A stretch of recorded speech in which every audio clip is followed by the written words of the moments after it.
অসম জাতি জনগোষ্ঠীৰ বাৰেৰহণীয়া ঐতিহ্য পৰম্পৰাৰ ৰম্যভূমি। ৰূপহী অসমত নৈবিল জানজুৰি হাবি বননিয়ে প্ৰকৃতিৰ বৰঘৰ সাজে। অপৰূপ এই সৌন্দৰ্যতেই ডেকা গাভৰুৱে প্ৰীতিৰ মালিতা ৰচে, স্নেহ বিনিময়ৰ সপোন দেখে। প্ৰকৃতিৰ উমাল পৰশেৰে মহিয়ান এক অমৰ প্ৰেম কাহিনীৰে এয়া আজিৰ পুথি পৰিচয়।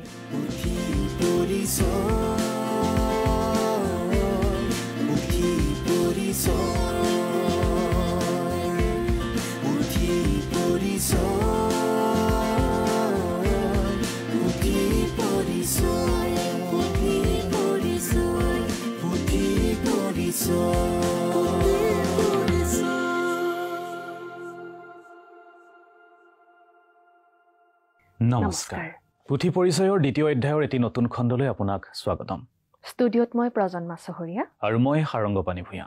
প্ৰতিটো খণ্ডৰ দৰে আমি আজিও লৈ আহিছো এখন বিশেষ গ্ৰন্থ। আজিৰ পুথি পৰিচয়ৰ নিবেদন ৰজনীকান্ত বৰদলৈৰ গ্ৰন্থ মিৰি জীয়ৰী।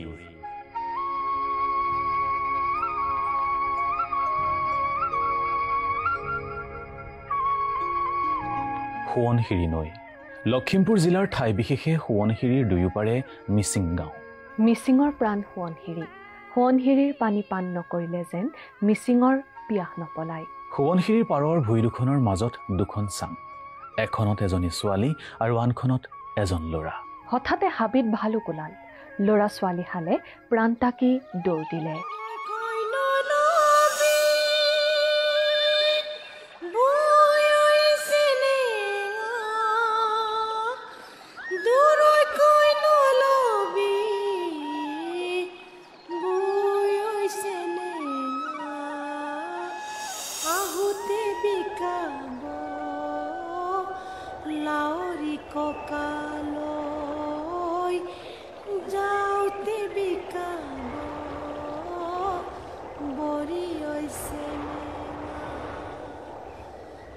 বাৰে নৈনিৰে মল ঐ পানী ঐ কনে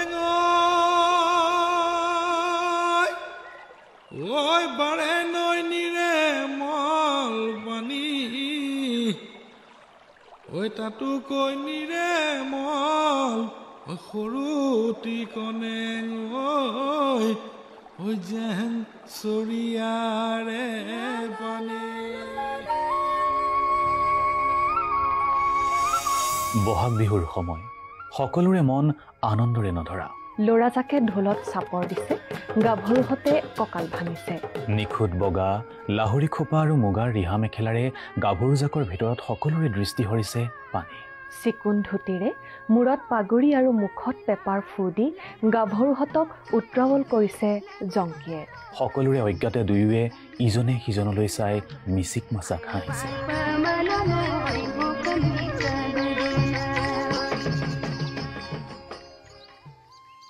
কাতি মাহ।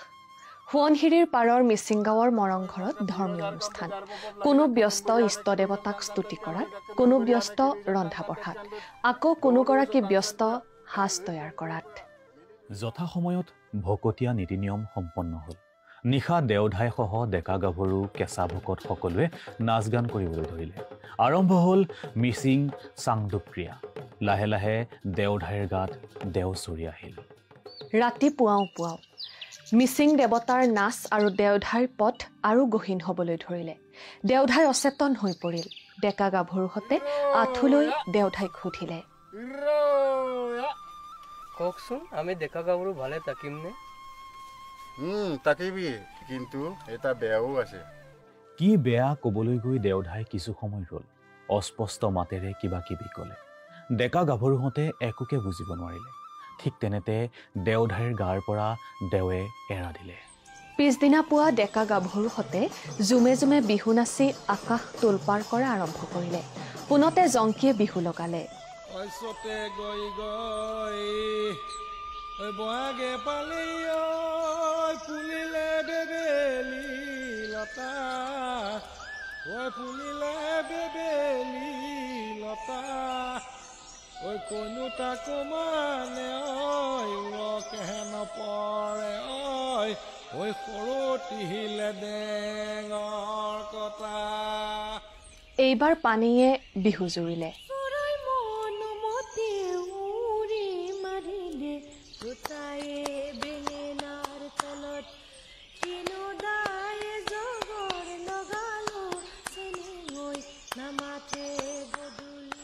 নৃত্যগীত চলি থাকিল। হঠাতে চেক বুজি জংকীয়ে পানীক ক'লে, পানী মোক এবাৰ এঠাইত দেখা দিব পাৰিবিনে? বাৰু চেক চাই মই সোণশিৰিৰ বালিলৈ যাম, তয়ো তালৈকে যাবি। নিৰ্দিষ্ট সময়ত কোনেও গম নোপোৱাকৈ সোৱণশিৰিৰ বালিত দুয়ো উপস্থিত হ'ল।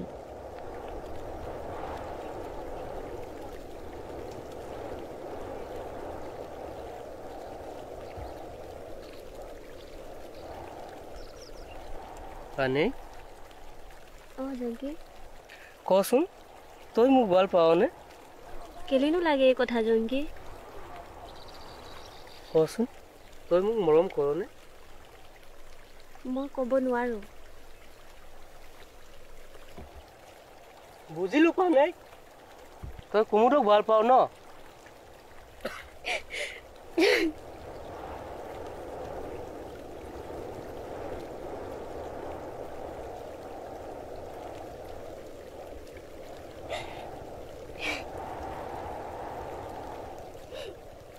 চকু পানী মচি দিয়া জংকীলৈ চাই পানীয়ে ক'বলৈ ধৰিলে, জংকি তোক মই ভাল পাওঁ আৰু মৰমো কৰোঁ।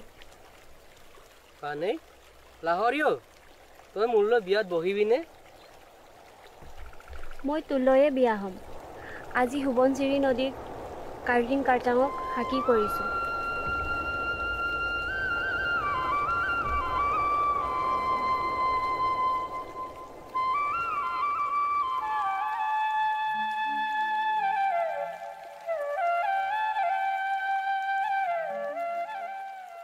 দুমাহ উকলিল। ইতিমধ্যে গাঁৱৰ কমুদে পানীক বিয়া কৰাবৰ বাবে পানীৰ মাক বাপেকলৈ প্ৰস্তাৱ আগবঢ়ালে। জীয়েকক কমুদলৈ বিয়া দিয়াৰ কথা পানীৰ মাক বাপেকে আলোচ কৰি আছিল। বাহিৰৰ পৰা সকলো শুনি পানীৰ বুকু কঁপি উঠিল। পানীয়ে পণ ল'লে, যিকোনো উপায়েৰে মাক দেউতাকক বুজাব লাগিব।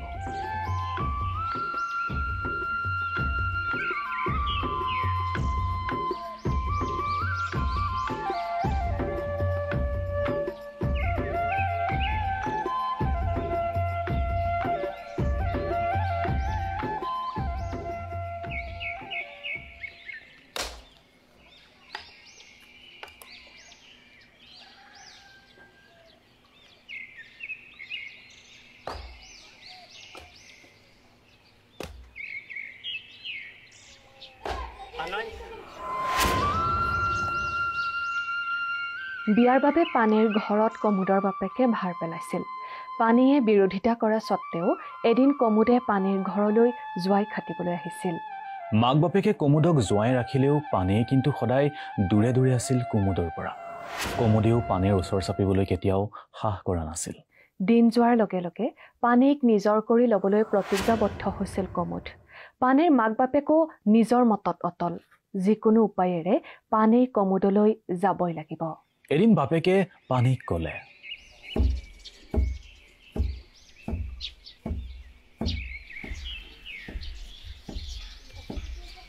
পানে তই আমাক এনেকৈনো দুখ দিব লাগেনে? তহঁতেহে মোক দুখ দিছ। মই কেতিয়াও কুমুদলৈ নাযাওঁ। নহ'লে কালৈ যাবি?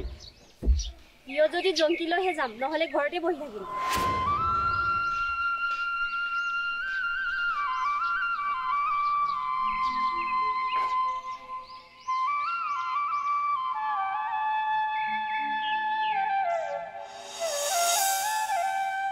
খঙত জ্বলি পকি উঠিছিল পানীৰ বাপেক। পানীৰ প্ৰতিবাদেও বাপেকৰ মন গলাব পৰা নাছিল। এসময়ত উপায়হীন হৈ উচুপি উঠিছিল পানী।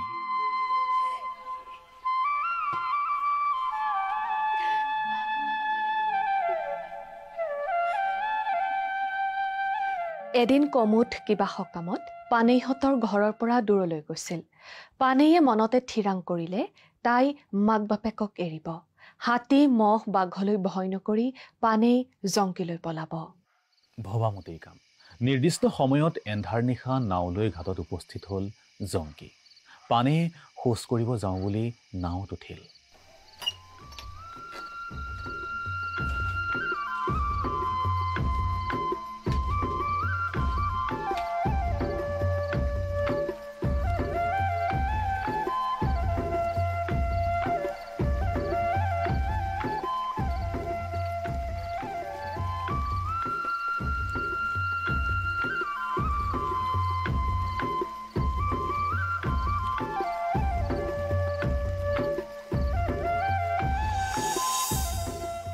সোৱণশিৰিৰ পাৰৰ হাবিৰ মাজত এজুৰি পজাত থাকিবলৈ ল'লে জংকী আৰু পানেই। জংকী পানেইৰ নিৰুদ্দেশৰ বাতৰি ইতিমধ্যে চৌদিশে বিয়পি পৰিল।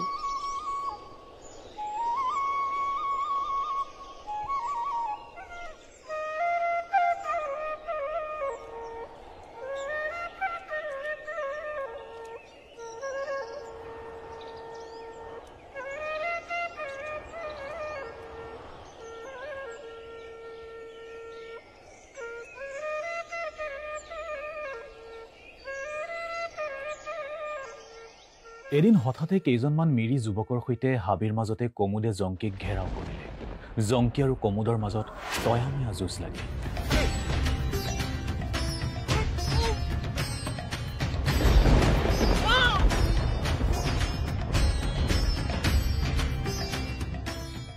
ঘূনাসুঁতিৰ মিচিংহঁতৰ গাঁৱত মেল বহিল, কিন্তু কোনো সমাধান নহল। জংকী পানেইৰ সমস্যাই কোৰ্ট কাছাৰী পালেগৈ। হুকুম হ'ল, অপহৰণৰ প্ৰমাণ নথকাৰ বাবে পানেইক কোনেও বিৰক্ত কৰিব নোৱাৰিব। হাকিমৰ হুকুম মতে বিচ্ছেদ হ'ল জংকী পানেইৰ। জংকী মাহীয়েকৰ ঘৰলৈ গ'ল আৰু পানেই গ'ল পিতৃগৃহলৈ।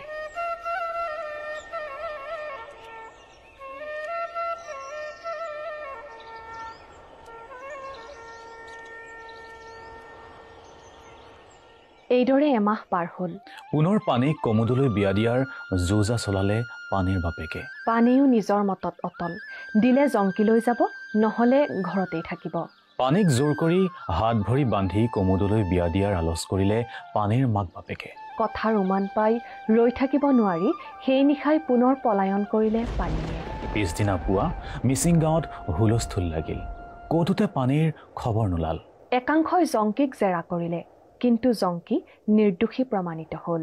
যিকোনো উপায়েৰে পানেইক বিচাৰিবলৈ উদ্যত হৈছিল জংকী। পানেইৰ পুনৰ পলায়নত শোকত ভাগি পৰিছিল মাক বাপেক। এদিন লাজ মান কাটি কৰি জংকী পানেইৰহঁতৰ ঘৰত উপস্থিত হ'ল।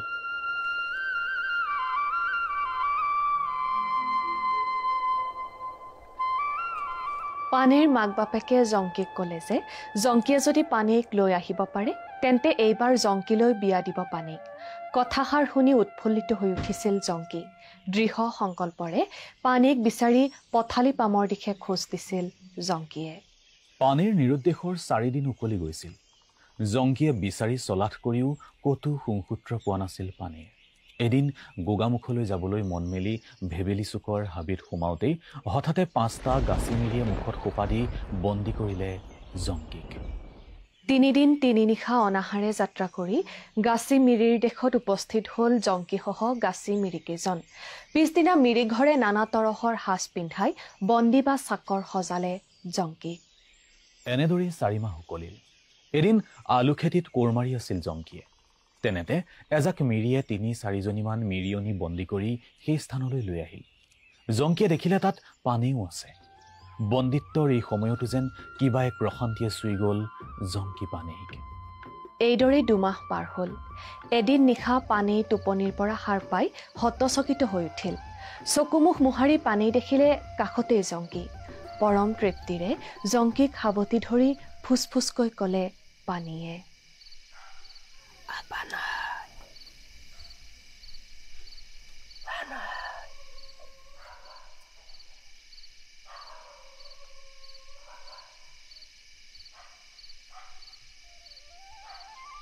জংকী কেনেকৈ আহিলি?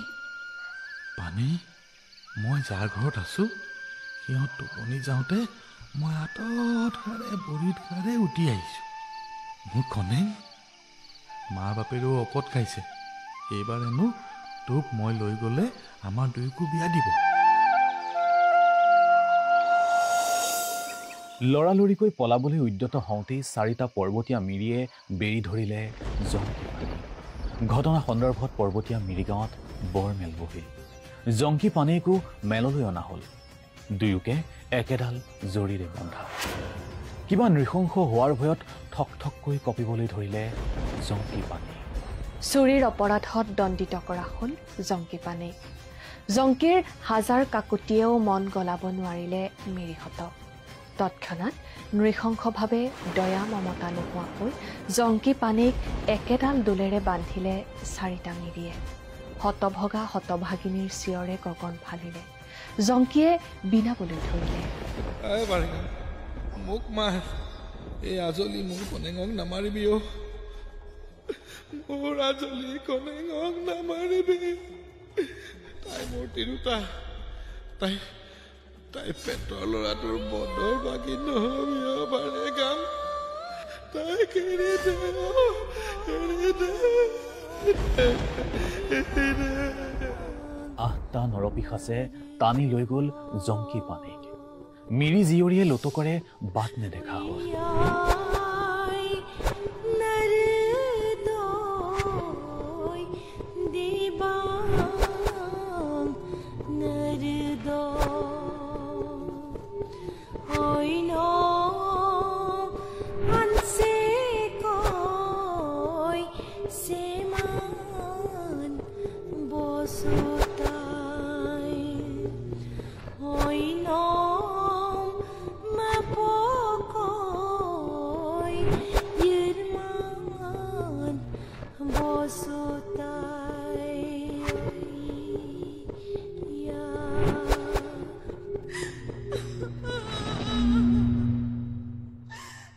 জংকী পানেইৰ নিৰুদ্দেশৰ 6 মাহ উকলিল।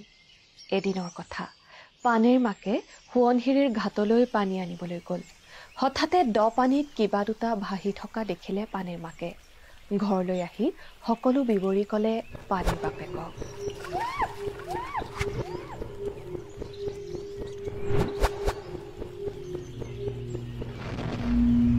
গাঁৱৰ মানুহক ঘটনাৰ বিষয়ে খবৰ দিয়া হ'ল। সোৱণশিৰীৰ ঘাটলৈ সকলো ওলাই আহিল। সকলো অবাক হ'ল। দ পানীত ভাহি আহিছে দুটা শব্দ। পাৰলৈ চপাই আনি দেখিলে দুটা যোৰা লগা, ইটোৰ ওপৰত সিটো তলে ওপৰে বন্ধা।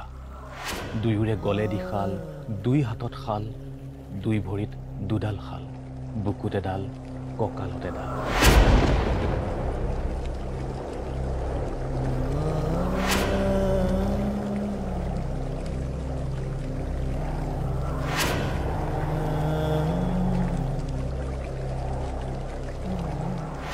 সকলো নিশ্চিত হ'ল এয়া গাচি মিৰিৰ কাম।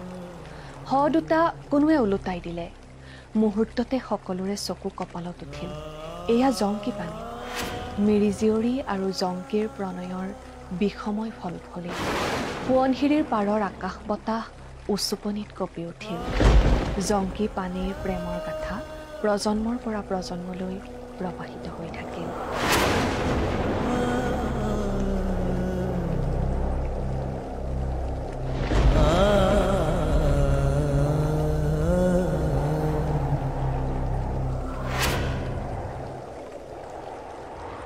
এইদৰেই মিচিং সমাজৰ বৰেণ্য পৰম্পৰা, সংস্কৃতি তথা আচাৰ ব্যৱহাৰ উপস্থাপন কৰা হৈছে এই গ্ৰন্থখনত।